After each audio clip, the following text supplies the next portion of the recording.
जय श्री राधे। आज आध्यात्म और धर्म में बात करते हैं हिंदू त्योहारों की। अभी जनवरी 2026 शुरू हुआ है, तो इसमें सबसे पहले 6 जनवरी में संकष्टी चतुर्थी आएगी। और संकष्टी चतुर्थी सूर्योदय पर भगवान श्री गणेश जी की गौरी के साथ पूजा करके शुरू की जाती है और पूरे दिन व्रत रखा जाता है और चंद्रमा को अर्घ देकर वह पूर्ण होता है। इसे सकट चौथ भी कहते हैं। और इसका पूजन भगवान गणेश जी को गौरी के साथ यानी कि दुर्गा जी की प्रतिमा के साथ एक चौकी पर स्थापित करके लाल कपड़ा रखें और उस पर दोनों की प्रतिमा स्थापित करें और फूलों से सजाएं। और सबसे जरूरी बात है कि देसी घी का दिया और जल लें और उसके साथ एक सुपारी और दुर्वा, जिसको दूब घास कहते हैं, वह भगवान श्री गणेश जी के सामने रखें और फिर इसकी कथा पढ़ें। कथा अलग अलग प्रचलित हैं।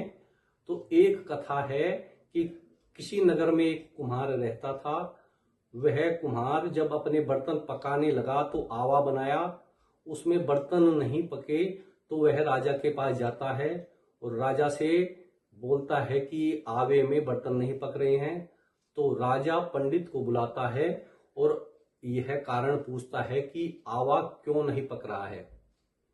तब पंडित बताता है कि इसमें बलि दी जाएगी, तभी यह बर्तन पकेंगे। तो उस दिन से वहां नगर में यह घोषणा की जाती है कि हर घर से एक लड़के की बलि दी जाएगी, तभी आवे में बर्तन पकेंगे। तो संकष्टी चतुर्थी आती है, उस दिन किसी बुढ़िया के बेटे का नंबर है, तो वह बुढ़िया बड़ी परेशान होती है कि उसकी बेटे की बलि दी जाएगी। तो वह संकष्टी चतुर्थी की पूजा करती है और वहां से सुपारी और दूब अपने बेटे को देती है कि इसको लेकर आवे में बैठना तो तुम्हारा सब मंगल होगा। और यही होता है।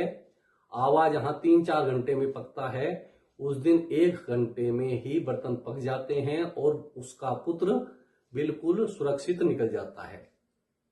और जो उससे पहले भी ऐसा हो गया था, बाकी पुत्रों के साथ में भी सुरक्षित संकष्टी माता के प्रभाव से, उसकी कृपा से सुरक्षित निकल जाते हैं।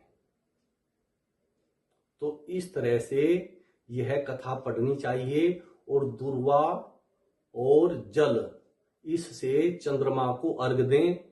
कुछ लोग कच्चा दूध भी मिलाएं तो श्रेष्ठ होगा। और चंद्रमा के सामने देसी घी का दिया भी जलाएं और अर्घ देने पर प्रार्थना करें, क्योंकि यह संतान को सुखी करती है और जिनको संतान की चिंता है उसको दूर करती है।